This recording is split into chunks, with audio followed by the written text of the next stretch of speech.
أعوذ بالله من الشيطان الرجيم بسم الله الرحمن الرحيم يا أيها الذين آمنوا قوا أنفسكم وأهليكم نارا وقودها الناس والحجارة عليها ملائكة غلاظ شداد لا يعصون الله ما أمرهم ويفعلون ما يؤمرون. സ്നേഹമുള്ള സഹോദരി സഹോദരന്മാരെ, സത്യവിശ്വാസികളെ, സത്യവിശ്വാസിനികളെ, ജീവിതത്തിൻ്റെ എല്ലാ രംഗങ്ങളിലും അള്ളാഹുവിനെ സൂക്ഷിച്ച് ജീവിക്കണമെന്ന് എന്നെയും നിങ്ങളെയും ഞാൻ ഓർമ്മപ്പെടുത്തുകയാണ്.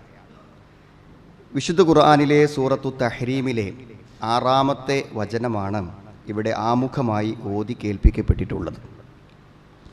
നമ്മളെല്ലാവരും ഖുർആനിലെ എല്ലാ വചനങ്ങളും ശ്രദ്ധയോടുകൂടെ കേൾക്കേണ്ടതുപോലെ തന്നെ നമ്മൾ ഓരോരുത്തരും വ്യക്തി ജീവിതത്തിൽ സ്വന്തമായി പഠിച്ച് വിലയിരുത്തേണ്ട ഒരു വചനമാണ് സൂറത്തു തഹ്രീമിലെ ഈ 6-ാമത്തെ വചനം.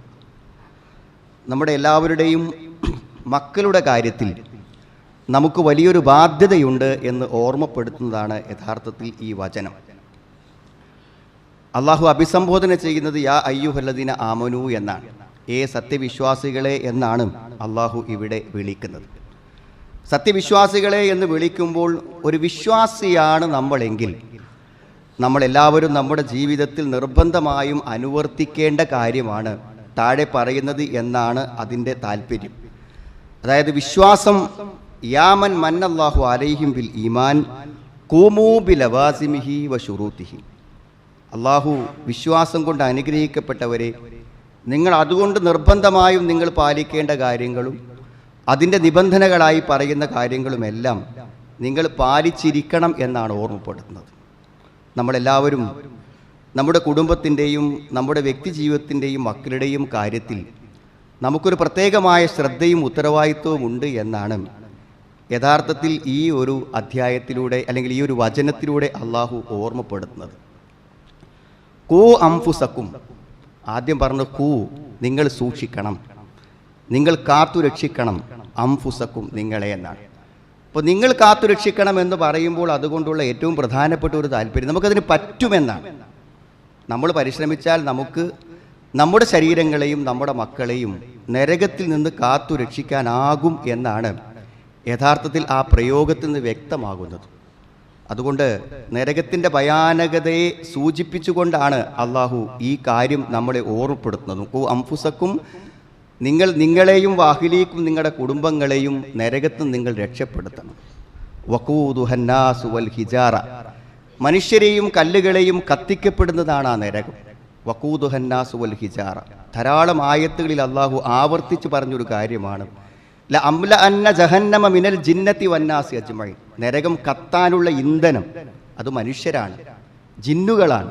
അതേപോലെ തന്നെ എത്ര തീഷ്ണമായി കത്തിയാലും ഉരുകിപ്പോവാത്ത നിലനിൽക്കുന്ന പാറക്കഷ്ണങ്ങളാണ്, കല്ലുകളാണ് അതിൽ കത്തി എരിയുന്നതെന്നാണ്. അതിൽ നിങ്ങളുടെ മക്കൾ ഉണ്ടാവരുത്, നിങ്ങളുടെ ശരീരം ഉണ്ടാവരുത്, നിങ്ങളുടെ കുടുംബങ്ങൾ ഉണ്ടാവരുത്. ഇത് നമ്മെ ഓർമ്മപ്പെടുത്തുന്നത് അള്ളാഹുവാണ്.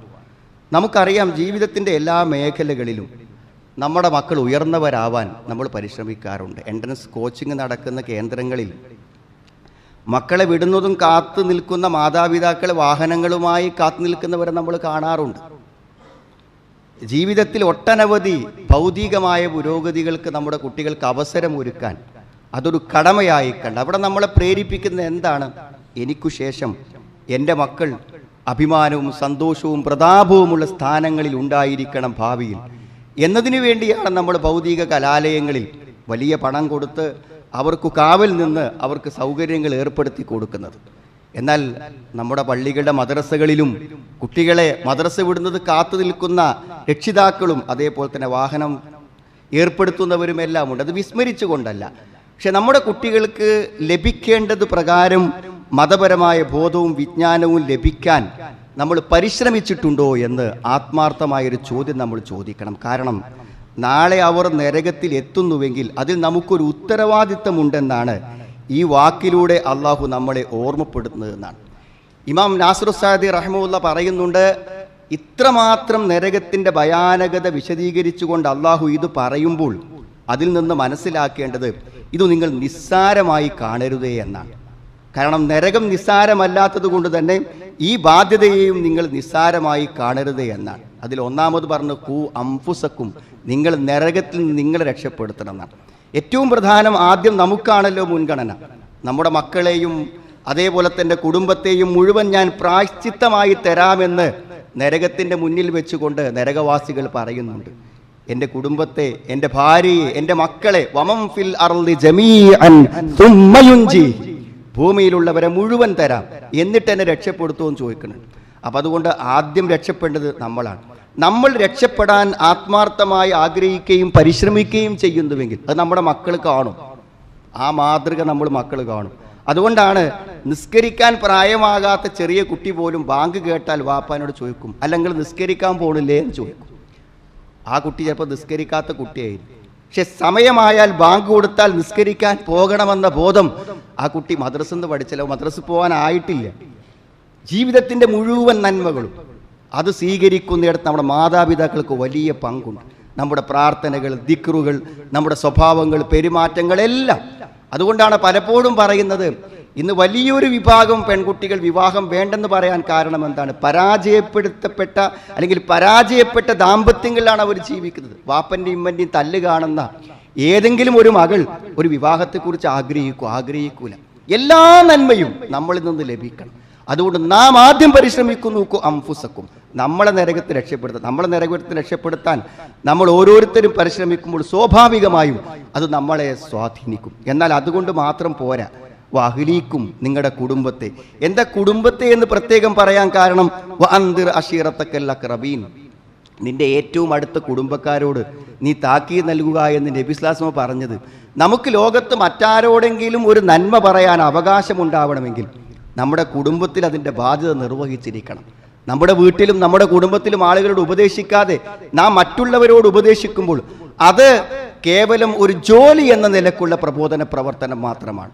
മറിച്ച് നാം പറയുന്ന അതേ കാര്യം അതേ ആർജവത്വത്തോടുകൂടെ, അതേ വീറോടുകൂടെ, അതേ ആത്മാർത്ഥതയോടുകൂടെ നമ്മുടെ മക്കളോടും നമ്മുടെ കുടുംബങ്ങളോടും ഭാര്യയോടും പറയുന്നുണ്ടെങ്കിൽ അതാണ് യഥാർത്ഥത്തിലുള്ള പ്രബോധനം എന്ന് പറയുന്നത്.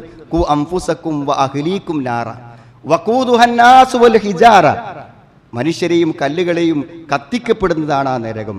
എന്നിട്ട് അല്ലാഹു അവസാനിപ്പിച്ചില്ല, അലൈഹാ മലായികത്തുൻ ഖിലാലുൻ ഷിദാദ്, അതിൻ്റെ മേൽ മലക്കുകളുണ്ട് കാവൽ. ആ മലക്കുകളെ കുറിച്ച് പറഞ്ഞ ഖിലാലുൻ ഷിദാദ്, നല്ല പരുക്കന്മാരായ കഠിനന്മാരായ മലക്കുകളാണ്. നിങ്ങളുടെ മക്കളെങ്ങാനും ആ നരകത്തിലെത്തിയാൽ അതിന് കാവൽ നിൽക്കുന്ന മലക്കുകൾ അവരാകുന്നു. എന്താണ് അവിടെ പ്രത്യേകത? ലാ യഅസൂനല്ലാഹ മാ അമറഹും വയഫ്അലൂന മാ യുഅ്മറൂൻ, അവർ അല്ലാഹുവിൻ്റെ കൽപ്പനകൾക്കെതിരെ പ്രവർത്തിക്കൂല. എന്താണോ അല്ലാഹു കൽപ്പിച്ചത് അത് അവരെ അതേപോലെ പ്രവർത്തിക്കുകയും ചെയ്യും എന്നാണ് പറയുന്നത്. ഇതേ ആശയം നബി സ്വല്ലല്ലാഹു അലൈഹി വസല്ലം പറഞ്ഞിട്ടുണ്ട്. വറജുലു ദാഇൻ ഫി അഹ്ലിഹി, ഒരു മനുഷ്യൻ അവൻ്റെ വീട്ടിൽ അവൻ്റെ കുടുംബത്തിൽ അവനൊരു മേൽനോട്ടക്കാരനാണ്, ഒരു ഭരണാധികാരിയാണ്. വഹുവ മസ്ഊലുൻ അൻ റഇയതിഹി, നമ്മുടെ വീട്ടിൽ നമ്മളോടൊപ്പം കഴിയുന്നവരെ കുറിച്ച് ഒരു ചോദ്യം പരലോകത്ത് നമ്മളോടുണ്ട്. വൽ മർഅതു റാഇയത്തുൻ ഫീ ബൈതി സൗജിഹ, ഒരു സ്ത്രീ ആ ഭർത്താവിൻ്റെ വീട്ടിൽ അവളും ഒരു ഭരണാധികാരിയാണ്. വമസ്ഊലത്തുൻ അൻ റഇയതിഹ, ആ വീട്ടിലുള്ള പ്രജകളെക്കുറിച്ച് അവളോട് ചോദിക്കപ്പെടുമെന്നാണ്. അപ്പോൾ സുഹൃത്തുക്കളെ, ഒരു ഉത്തരവാദിത്തം നമുക്കുണ്ട്. നമ്മുടെ കുടുംബങ്ങളും നമ്മുടെ മക്കളും വഴിതെറ്റിപ്പോകുന്നതിൽ ഏറ്റവും വലിയൊരു ഉത്തരവാദിത്തം നമ്മളെ സംബന്ധിച്ചിടത്തോളം ഉണ്ട് എന്നാണ്. അപ്പോൾ ആ ഒരു ബാധ്യത നല്ല രൂപത്തിൽ നിർവഹിക്കുന്നതിനെക്കുറിച്ച് നമ്മളെല്ലാവരും ഗൗരവപരമായി ചിന്തിക്കണം. ഇന്നത്തെ ഒരു അവസ്ഥ നിങ്ങൾക്കറിയാം. സോഷ്യൽ മീഡിയയിൽ എവിടെയോ കണ്ട ഒരു പിക്ചർ മനസ്സിൽ പതിഞ്ഞു കിടക്കുന്നുണ്ട്. ഏതോ ഒരു വിദേശ നാടിലെ ഒരു ചെരുവാണ്. ആ ചെരുവിൽ ലഹരിക്കടിമപ്പെട്ട് ഇനി മോചനമില്ലെന്ന് വിചാരിക്കുന്ന ആളുകൾ കഴിച്ചു കൂട്ടുന്ന ഒരു ചെരുവ്. അവിടെ പലരും വീണ് കിടക്കുന്നു, പലരും അശ്രദ്ധമായി നടന്നു നീങ്ങുന്ന ഒരു ചെരുവ്. ഇനി അവിടെയാണ് അവരുടെ വാസം എന്ന് പറഞ്ഞാൽ സമൂഹത്തിൽ വർദ്ധിച്ചു വരുന്ന, കഴിഞ്ഞ ദിവസം എയർപോർട്ടിൽ പിടിച്ചത് എത്രയോ കോടികളുടെ മയക്കുമരുന്നാണ്. എല്ലാം എയർപോർട്ടുകളിലൂടെയും മറ്റ് സ്ഥലങ്ങളുടെയും വന്നിറങ്ങുമ്പോൾ അതെല്ലാം ദിവസങ്ങളിൽ ഉപയോഗിച്ച് തീരുന്നുണ്ട് ഇവിടെ എന്ന് നമ്മൾ അറിയണം. അതുകൊണ്ട് വലിയൊരു സമൂഹം അടുത്ത ഭാവിയിൽ ഓരോ നാട്ടിലും ലഹരി മരുന്നിന് അടിമപ്പെട്ടവർ കഴിയേണ്ടി വരുന്ന പുറംപോക്കുകളിലേക്ക് തള്ളപ്പെടുന്ന ജീവിതങ്ങളെ നമ്മൾ മുൻകൂട്ടി കാണണം. അല്ലെങ്കിൽ നമ്മളെ മക്കളില്ലാതിരിക്കണമല്ലോ, ഇവിടെ മാത്രമല്ല പരലോകത്തും. അതേപോലെ തന്നെ തകർന്നു പോകുന്ന കുടുംബങ്ങൾ പ്രേമമാണ്, അവിഹിത ബന്ധങ്ങളാണ്. നോക്കൂ, നിങ്ങൾ ഇന്ന് പോലും കേട്ട ഒരു വാർത്ത, നമ്മൾക്ക് അങ്ങനെ ശ്രദ്ധിക്കുന്നുണ്ടോ എന്നറിയില്ല. ഒരു കച്ചവടക്കാരൻ ഒരു പോസ്റ്റ് ഇട്ടിരിക്കുന്നു. അദ്ദേഹം നാടും വീടും പേരൊക്കെ പറഞ്ഞ പോസ്റ്റ് ഇട്ട് രാവിലെ 6 മണിക്ക് ബസ് സ്റ്റാൻഡിൽ കട തുറക്കാൻ വരുമ്പോൾ അയാൾ കാണുന്ന കാഴ്ച, പെൺകുട്ടികൾ ആഘോഷത്തിനെന്നും അതേപോലെ തന്നെ ട്യൂഷനെന്നും പറഞ്ഞ് 6 മണിക്ക് സുബഹിക്ക് വരുന്നതാണ്. 6 മണിക്ക് വന്നിട്ട് അവരെ കൂട്ടിക്കൊണ്ടുപോകുന്നത് 2ഉം 3ഉം ഒക്കെ പയ്യന്മാർ കാറെടുത്ത് വന്ന് അതിൽ മറ്റൊരു പെണ്ണ് പോലും ഇല്ലാതെ അതിൽ ധൈര്യമായി ബാഗും യൂണിഫോമുമായി കയറിപ്പോകുന്ന പെൺകുട്ടികളെ കാണുന്നു എന്ന് പരസ്യമായി പോസ്റ്റ് ഇടുമ്പോൾ അടുത്ത ഭാവി എന്തെന്നറിയുമോ? ഈ അവിഹിത ബന്ധങ്ങളിലൂടെ വരുന്ന കുടുംബങ്ങൾ എത്ര കാലം മുന്നോട്ട് പോകുമെന്നറിയില്ല. വഴിയാധാരമായി പോകുന്ന എത്രയോ അനാഥ മക്കൾ അടുത്ത ഭാവിയിൽ നാടിന് സംഭാവനകളായി ലഭിക്കാനിരിക്കുന്നു. വഴിപിരിഞ്ഞു പോകുന്ന അനേകം ദാമ്പത്യങ്ങളുടെ കണ്ണീരുകൾ മാതാപിതാക്കൾ കാണാനിരിക്കുന്നു. ഇതൊക്കെ വരാതിരിക്കണമെങ്കിൽ സുഹൃത്തുക്കളെ, എല്ലാ കാര്യത്തിലുമുള്ള ശ്രദ്ധ പോലെ നമ്മുടെ മക്കളുടെ കാര്യത്തിലും ഒരു ശ്രദ്ധ നമുക്ക് വേണ്ടേ? മതനിരാസം, മതത്തെ പൂർണ്ണമായും നിരാകരിക്കുവാൻ പറ്റുന്ന ഏറ്റവും നല്ല പ്രചാരണമാണ് സ്വതന്ത്രവാദം, ലിബറലിസം. എന്താ പറയണത്? എൻ്റെ ശരീരത്തിൽ എനിക്കൊരു അവകാശമുണ്ട്, എൻ്റെ ജീവിതം എൻ്റേതാണ്, അതുകൊണ്ട് എനിക്ക് തീരുമാനിക്കാം എന്നാണ് രക്ഷിതാക്കളോടും അധ്യാപകരോടും അതേപോലെ തന്നെ മതപരമായ ഉപദേശങ്ങൾ നൽകുന്നതൊക്കെ നമ്മുടെ കുട്ടികൾ പറയുന്നത്. എനിക്കെൻ്റെ ഇഷ്ടം തീരുമാനിക്കാം, എനിക്കെൻ്റെ ഇഷ്ടം പോലെ ആവാം എന്നൊരു പുതിയ മതം നമ്മുടെ കുട്ടികളുടെ മനസ്സിൽ അറിയാതെ കയറിപ്പോകുന്നുണ്ട്.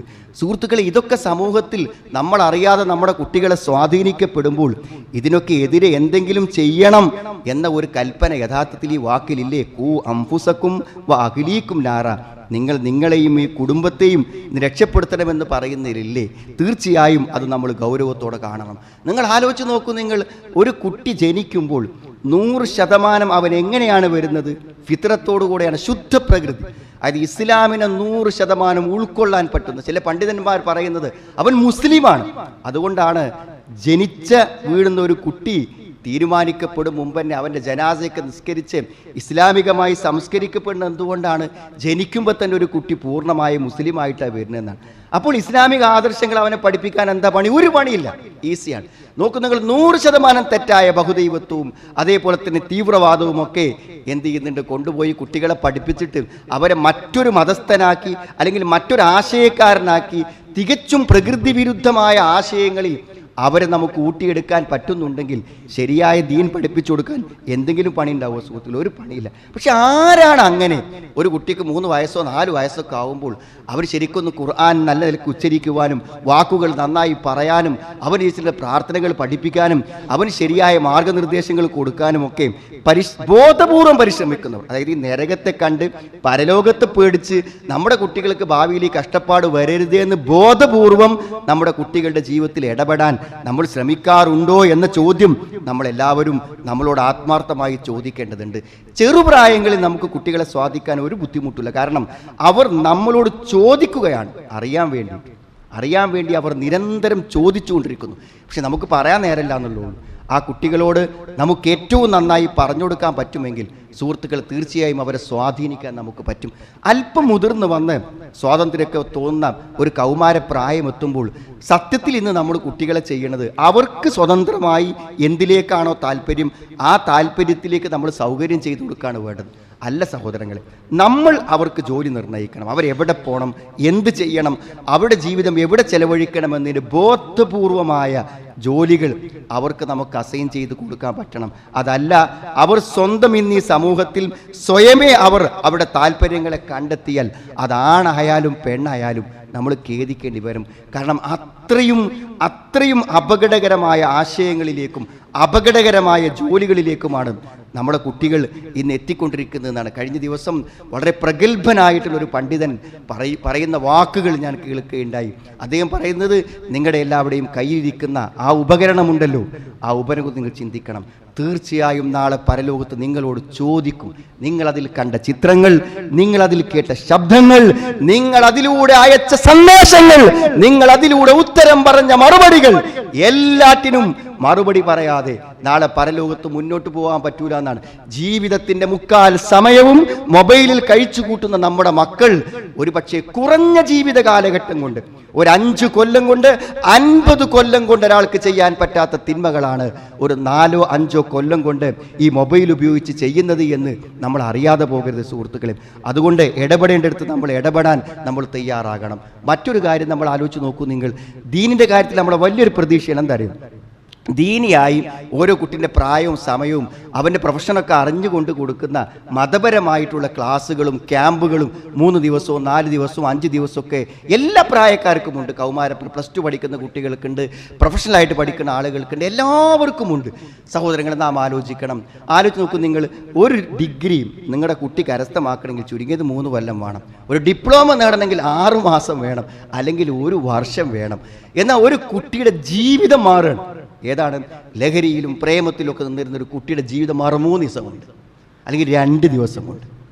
അല്ലെങ്കിൽ ആ 2 ദിവസം ആ കുട്ടിനെ അവിടെ പങ്കെടുപ്പിക്കാനുള്ളൊരു മനസ്സ് ആ കുട്ടിക്ക് ഉണ്ടാക്കി കൊടുക്കാനും രക്ഷിതാവിന് അതിലേക്കൊരു താല്പര്യപ്പെടുത്താനും അവിടെ എത്തിച്ചു കൊടുക്കാനുമുള്ള ഒരു സംവിധാനമില്ലെങ്കിലും, ഒരു പെൺകുട്ടി കഴിഞ്ഞ ദിവസം അതിൻ്റെ അത്തരം ഒരു ക്യാമ്പുമായിട്ട് ബന്ധപ്പെട്ടൊരു കുട്ടി ചോദിക്കുകയാണ്, ഒരു മഹറം ഇല്ലാതെ എനിക്കത് പോകാൻ പറ്റുമോ? അപ്പം എന്തൊരു മഹറമിനെ കിട്ടാതിരിക്കുന്നത്? എല്ലായിടത്തേക്കും പോകാൻ ഒരു മഹറം ഉണ്ടാകുമ്പോൾ ഒരു ദീനിയായ ഒരു ക്ലാസ്സിന് വേണ്ടി പോകാൻ മാത്രം ആ മഹറം എവിടെ? ആ വാപ്പ എവിടെ? ആ ആങ്ങളെ എവിടെ? ആ ഭർത്താവ് എവിടെ? പ്രസക്തമായ ചോദ്യമല്ലേ സുഹൃത്തുക്കെ? അവിടേക്ക് മാത്രം ഒരു മഹറമിനെ തുണക്ക് കിട്ടാതിരിക്കുന്നത് എങ്ങനെയാണ് ഒരു പെൺകുട്ടിക്ക്? നാം ഗൗരവത്തോടെ ചിന്തിക്കേണ്ടതുണ്ട്. അവസരങ്ങളും സന്ദർഭങ്ങളും പ്രയോജനപ്പെടുത്തുമ്പോൾ അത് സുഹൃത്തുക്കളെ ജീവിതത്തിലെ ഏറ്റവും വലിയ മാറ്റമായിരിക്കുമെന്നാണ്. ബൽ തുതിറൂനൽ ഹയാത്തദ് ദുനിയ, ഇഹലോക ജീവിതത്തിനാണ് അവർ മുൻഗണന കൊടുത്തത്. വൽ ആഖിറത്തു ഖൈറും വ അബ്ഖാ, വൽ ആഖിറത്തു ഖൈറും വ അബ്ഖാ. ഹൗസ് സർജൻസിക്ക് പഠിക്കുന്ന സമയത്ത് ഒന്ന് നിയന്ത്രണം വിട്ടപ്പോൾ സുഹൃത്തുക്കളെ അതുവരെ പഠിച്ചതെല്ലാം അവിടെ അവശേഷിച്ചു. ആ ബോർഡ് ഡോക്ടർ എന്ന പേരിൽ പിന്നെ സ്ഥാപിക്കപ്പെട്ടിട്ടില്ല. എന്നാൽ ജീവിതത്തിൽ ദീനുള്ളവർക്ക്, നന്മയുള്ളവർക്ക് ഖൈറും വാബുക്ക അതൊരിക്കലും അവശേഷിക്കില്ല. ഒരു പ്രാർത്ഥനയുടെ തുണ്ടം പഠിച്ചാൽ, ഖുർആൻ എന്ന ഉച്ചാരണ ശുദ്ധിയോടെ ഓതാൻ പഠിച്ചാൽ ആ പഠനത്തിൻ്റെ റിസൾട്ട്, ആ പഠനത്തിൻ്റെ പ്രയോജനം, ആ സർട്ടിഫിക്കറ്റ് നാളെ പരലോകത്തും അനന്തമായ ഏറ്റവും അവസാനം എത്തിത്തീരുന്നൊരു വീടുണ്ട്. പല വീടുകളിൽ നിന്ന് താമസിച്ച് അവസാനം നമ്മൾ എത്തുന്നൊരു വീടുണ്ട്. അവസാനത്തെ വീട് ഏതാ സുഹൃത്തുക്കളെ? സ്വർഗം. പല വീടുകളിൽ നമ്മൾ ഉമ്മൻ്റെ വയറ്റിൽ താമസത്തില്ലേ, ഭൂമി താമസത്തില്ലേ, ഖബർ താമസത്തില്ലേ, അവസാനം ഒരു താമസ സ്ഥലമുണ്ട്. മരണമില്ലാത്തൊരു ലോകം, അതാണ് സ്വർഗം. ആ താമസ സ്ഥലത്ത് എന്നെന്നും എത്താൻ ദീനിന്റെ കാര്യങ്ങൾ പഠിക്കാണ് വേണ്ടത്. കുൽ മതാഉദ് ദുനിയ ഖലീൽ വൽ ആഖിറത്തു ഖൈറുൻ ലിമനിത്തഖാ. ഇഹലോക ജീവിതത്തിന്റെ വിഭവങ്ങൾ നിസ്സാരമാണെന്ന് അറിഞ്ഞേക്കുക. പരലോകമാകട്ടെ സൂക്ഷിക്കുന്നവർക്ക് ഏറ്റവും ഉത്തമമായ സ്ഥലം, താമസ സ്ഥലം നാളെ പരലോകത്തെ ഭവനമാണെന്ന് നമ്മളെ അള്ളാഹു ഓർമ്മപ്പെടുത്തുന്നുണ്ട്. അതുകൊണ്ട് നല്ല അവസരങ്ങളും നല്ല സന്ദർഭങ്ങളും നമ്മുടെ കുട്ടികൾക്ക് ഉണ്ടാക്കുവാൻ നമ്മൾ പരിശ്രമിക്കണം. കഴിഞ്ഞ ദിവസം വിവാഹിതരാകാൻ പോകുന്ന ആൺകുട്ടികൾക്ക് വേണ്ടി ഒരു പ്രീ മെരിറ്റൽ കോഴ്സ് നടന്ന സ്ഥലത്ത് അവിടെ നടന്ന ക്ലാസ്സുകൾ കേട്ടപ്പോൾ തോന്നിയത്, ഇതൊന്നും പഠിക്കാതെ ഇതൊന്നും അറിയാത്ത ഒരു പുരുഷന് നമ്മുടെ മകളെ പിടിച്ച് ഏൽപ്പിച്ചു കൊടുത്താൽ സുഹൃത്തുക്കളെ അവനിൽ നിന്നൊരു നല്ല ഭാവി ജീവിതം നമ്മുടെ മകൾക്ക് പ്രതീക്ഷിക്കാമോ എന്ന് നമ്മൾ ആത്മാർത്ഥമായി ആലോചിക്കണം. കാരണം എല്ലാ മനുഷ്യരും ജനിക്കുന്നത് എന്താണ്? ഉമ്മമാരുടെ ഗർഭപാത്രത്തിൽ നിന്ന് പുറത്തു വരുന്നത് ലാ തഅലമൂന ഷൈഅൻ എന്നാണ്. വല്ലാഹു അഖ്റജബക്കും മിൻ ബുതൂനി ഉമ്മഹാത്തിക്കും ലാ തഅലമൂന ഷൈഅൻ എന്നാണ്. അത് എത്ര വ്യക്തിയുടെ പറഞ്ഞു, ഉമ്മൻ്റെ വയറ്റിൽ നിന്ന് എല്ലാവരും വന്നത് ഒന്നും അറിയാതെയാണ്. മുലക്കണ്ണുകൾ വായിലേക്ക് വെച്ചു കൊടുത്താലേ കുടിക്കാൻ പറ്റുള്ളൂ. പശുവിനെ പോലെയും പട്ടിയെപ്പോലെയും ഒന്നും അന്വേഷിച്ച് മാതാവിൻ്റെ പാല് തേടി ചെല്ലുന്നവനല്ല മനുഷ്യൻ. അതുകൊണ്ട് സുഹൃത്തുക്കൾ, ഒന്നും അറിയില്ല നമ്മുടെ മക്കൾക്ക്, ഒന്നും അറിയില്ല. അവർക്ക് ജീവിക്കാൻ അറിയില്ല, അവർക്ക് നന്മ എന്തെന്നറിയില്ല, അവർക്ക് എവിടെ പോകണമെന്നറിയില്ല, എങ്ങനെ ജീവിക്കണമെന്നറിയില്ല, എങ്ങനെ ദാമ്പത്യമെന്നറിയില്ല. എല്ലാം പഠിപ്പിച്ചു കൊടുത്താലേ നല്ല രൂപത്തിൽ അവർക്കൊരു നല്ല ഭാവി ഉണ്ടാകും. അതുകൊണ്ട് നാം മക്കളോടൊപ്പം ഉണ്ടാവണം. ഇഹലോകത്തും പരലോകത്തും അവർക്കൊരു നരകം വരാതിരിക്കാൻ, കഷ്ടപ്പാട് വരാതിരിക്കാൻ, അവരുടെ വേദനകൾ കണ്ട് നാമും വേദനിച്ചു മരിച്ചു പോവാതിരിക്കാൻ നാം ഇടപെടണം. അവരുടെ ജീവിതത്തിൽ ഇടപെടേണ്ട സമയത്ത് ഇടപെടാതെ പിന്നെ ഖേദിക്കുന്നതിൽ എന്തർത്ഥം? അതുകൊണ്ട് വിശ്വാസികളെ, ഖൂ അൻഫുസകും വഅഹ്ലീകും നാറ, നിങ്ങളെയും നിങ്ങളുടെ ശരീരങ്ങളെയും നിങ്ങളുടെ കുടുംബങ്ങളെയും നരകത്ത് നിന്ന് രക്ഷപ്പെടുത്തുക എന്ന ഒരു ബാധ്യത, ഒരമാനത്തായി അള്ളാഹു നമ്മെ ഏൽപ്പിച്ചിട്ടുണ്ട് എന്ന് ഇത്രയും വ്യക്തമായി അള്ളാഹു ഖുർആനിൽ പറയുമ്പോൾ നമ്മുടെ മക്കളെ ഒന്ന് വിലയിരുത്തി ഞാൻ എൻ്റെ ബാധ്യത എത്രമാത്രം നിർവഹിച്ചു എന്നൊരു സ്വയം ചോദ്യം നാം നമ്മളോട് ചോദിക്കണം. അള്ളാഹു ദീനനുസരിച്ച് ജീവിക്കുവാനും അതനുസരിച്ച് നമ്മുടെ മക്കളെ വളർത്തിക്കൊണ്ടുവരുവാനുമുള്ള തൗഫീക്ക് അള്ളാഹു നമുക്ക് എല്ലാവർക്കും പ്രദാനം ചെയ്യുമാറാവും. അൽഹംദുലില്ലാഹ് ഹംദൻ കസീറൻ തുയ്യിബൻ മുബാറകൻ ഫീ വസല്ലല്ലാഹു അലാ മുഹമ്മദിൻ വഅലാ ആലിഹി വസ്വഹാബിഹി അജ്മഈൻ അമ്മാ ബഅദ്. ഒരിക്കൽ കൂടെ അള്ളാഹുവിനെ സൂക്ഷിച്ച് ജീവിക്കണമെന്ന് എന്നെയും നിങ്ങളെയും ഞാൻ ഓർമ്മപ്പെടുത്തുകയാണ്. സഹോദരങ്ങളെ, വെറുതെ കിട്ടും തെറ്റായ കാര്യങ്ങളിലേക്കുള്ള മാർഗനിർദ്ദേശങ്ങൾ, വെറുതെ കിട്ടും, അതിനൊരു ചെലവില്ല. ഈ നാട്ടിൽ വെറുതെ നടന്നാൽ അവന് കിട്ടുന്ന ബോധങ്ങളാണ്, അതെല്ലാവർക്കും കിട്ടും. എന്നാൽ നന്മയിലേക്കുള്ളൊരു ഗൈഡൻസ്, ഒരു മാർഗനിർദ്ദേശം, അത് ബോധപൂർവം ഒരാൾ തന്നാലേ നമുക്ക് കിട്ടും. അതാണ് അതിൻ്റെ വ്യത്യാസം.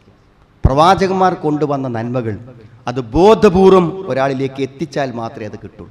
മറ്റുള്ളതൊക്കെ എന്താ അറിയുക, സ്വാഭാവികമായി കിട്ടും.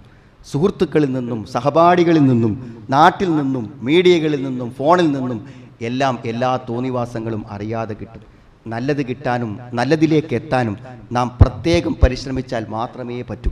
അതുകൊണ്ട് തിന്മകൾ നിറഞ്ഞൊരു ലോകത്ത് കല്ലിലും മുള്ളിലും നടന്നു പോകുമ്പോൾ ശ്രദ്ധയും സൂക്ഷ്മതയും ഉണ്ടാകുന്ന അറിവുകൾ നമ്മൾ പകർന്നു കൊടുക്കേണ്ടതുണ്ട്. വിജ്ഞാനം ഏറ്റവും നല്ല ലക്ഷ്യത്തിലേക്ക് വഴി കാണിച്ചു കൊടുക്കുന്ന വഴിവിളക്കുകളാണ്.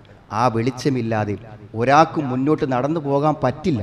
അതുകൊണ്ട് വെളിച്ചമായി തീരേണ്ട നന്മയുടെ അറിവുകളെ, ഖുർആനിൻ്റെ ആശയങ്ങളെ, പ്രവാചക വചനങ്ങളെയൊക്കെ നമ്മൾ ഉൾക്കൊണ്ട് ജീവിക്കുക. നമുക്കെല്ലാവർക്കും അറിയാം, നമ്മളെല്ലാവരും കേട്ടതാണ്, തിന്മകൾ കണ്ടിട്ടും കണ്ണടക്കാനാകുന്നുവെങ്കിൽ ദാലിക അൽഅഫുൽ ഈമാൻ, അത് ഈമാൻ്റെ ഏറ്റവും ദുർബലാവസ്ഥയാണ്.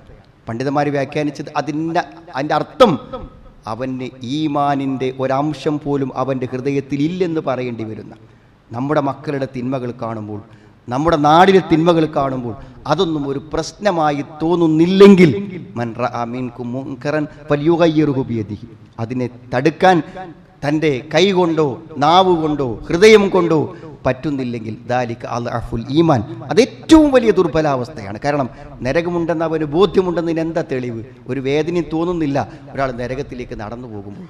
അതുകൊണ്ട് ഈമാൻ എന്നുള്ളത് തിന്മയ്ക്കെതിരെ പ്രതികരിക്കലാണ്. തിന്മ വളരുമ്പോൾ അതിനെ തുരത്തുവാനുള്ള, അതിനെ തകർക്കുവാനുള്ള, അതിനെ പ്രതിരോധിക്കുവാനുള്ള ശ്രമത്തിൽ ഏർപ്പെടലാണ്. അതാണ് ശരിയായ ഈമാൻ എന്ന് പറഞ്ഞാൽ. നമ്മുടെ വിശ്വാസങ്ങൾ യഥാർത്ഥത്തിൽ ഉയർത്തെഴുന്നേറ്റ് വരേണ്ട, അത് ഏറ്റവും ശക്തി പ്രാപിക്കേണ്ട, പ്രതികരണശേഷി പ്രാപിക്കേണ്ട ഒരു സന്ദർഭത്തിലാണ് നമ്മളുള്ളത്.